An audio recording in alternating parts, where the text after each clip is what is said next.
మన ఊరు గనక 100% 90 డిగ్రీస్లో ఉంటే మనం ఎక్కడ కట్టుకున్నా ఆ యూనివర్సల్ అలైన్మెంట్కి మనం కూడా కరెక్ట్ ఆ ఫ్రీక్వెన్సీస్కి మనం మ్యాచ్ అయిపోతాం.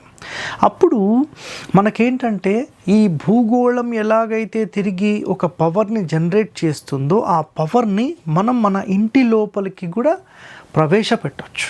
ఇది అక్కడ కాన్సెప్ట్ అన్నమాట.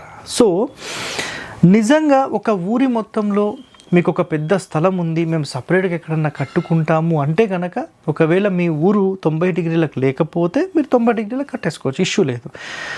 బట్ ఒక క్రమ పద్ధతిలో ఉండే ఒక గ్రామంలో మీరు ఒక్కరు మాత్రమే తేడాలాగా ఉంటుంది.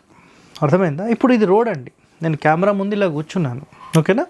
ఒకవేళ మాది ఒక 20 డిగ్రీస్ ఇటు టిల్ట్ అయిందండి అని అన్నాను అనుకోండి, నేను ఒక్కరిని ఇలా ఉంటే బాగుంటుందండి, అది గుర్తుపెట్టుకోండి.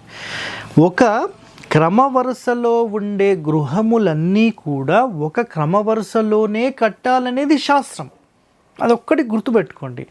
మీకు దీనికి సంబంధించిన ఆధారాలు త్వరలో నేను ఈ యూట్యూబ్ ఛానల్లోనే మీ అందరికీ అందిస్తాను.